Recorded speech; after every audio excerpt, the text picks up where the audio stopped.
அவ நம்பி இருந்தவ எங்களால ஒண்ணும் செய்யலாம் போயிட்டு வச்சு கொள்ளுவோம். அந்த நேரம் கொண்டும் இல்லை, சரி ஒத்துக்கொள்றோம், எங்களுக்கு செய்யலாம போயிட்டு.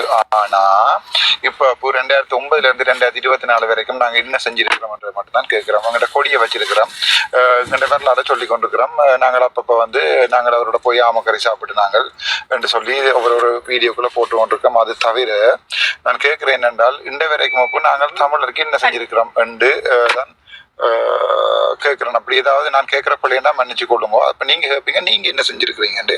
எனக்கு கிடைச்ச சந்தர்ப்பம் 3 மாதம். அந்த 3 மாதத்துல நான் இந்த வேலையை விட்டுருக்கேன். சுடுண்டு சொல்லியிருக்கிறேன். இந்த மெடிக்கல் அட்மினிஸ்ட்ரேஷன் என்ற கனவையை விட்டுருக்கிறேன். இந்த பிள்ளைக்கு எது நடந்தா கூட பரவாயில்லை என்று நான் குடும்பத்தையே விட்டுட்டேன். தனியாக அங்கேயும் இங்கேயும் ஓடி திரிகிறேன். அப்ப நான் போய் சீமானனே என்னோட ஒப்படவும் இல்லை. நான் பெரிய ஆள் மாதிரி நான் கதைக்கவும் இல்லை.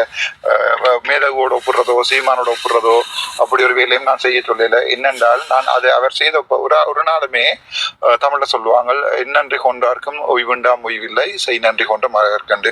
2009 இன்று வரைக்கும் எங்களுடைய இனத்தின் வரலாற்றை இந்தியாவில் சொல்லிக் கொண்டிருக்கிற சீமானன் என்றதுல எனக்கு எந்த சந்தேகமும் இல்லை.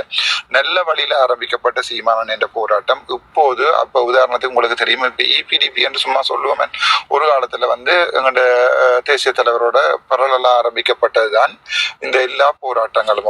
ஆனால் இப்ப என்ன நடந்தது, இப்ப இந்த கடைசியா ஒரு ஆள் துரோகியானது, ஒரு ஆளுக்கு மாத்தையா துரோகியானது, மற்ற இயக்கங்கள் காணாம போனது, சிலது அரசியல்ல இணைஞ்சு கடைசியா தலைவர் இல்லாம போனது, தலைவற்ற வேலையை செய்யாம எல்லாம் போனது. அப்படி வரலாறுகளை நீங்கள் தெரிவு செய்து எனக்கு 38 வயசு. அப்ப நீங்க சொல்லக்கூட உங்களுக்கு வரலாறு தெரியாது, வரலாறு தெரியாது, எல்லாத்தையுமே படிச்சு எனக்கு வரலாறுல படிக்கிறது பெரிய கஷ்டம் இல்லையாண்டு என்னுடைய கனிவான வேண்டுகோள். இப்ப சீமானனே நான் சொல்லல அவர் கள்ளன் மற்றது அப்படி இப்படி என்று நான் சொல்லல. நான் சொல்ற விஷயம் முழுக்க சீமானனை செய்த விஷயம் நல்லம். இவ்வளவு காலம் எங்கட இனத்துக்கு அவர் செய்த உதவியில நாங்க வாழ்க்கையில மறக்க மாட்டோம். ஆனால் நான் ஒரு கொள்கை எடுத்திருக்கிறேன். நான் எங்களோட தேசிய கொள்கையோ தேசிய கொடியையோ அல்லது அது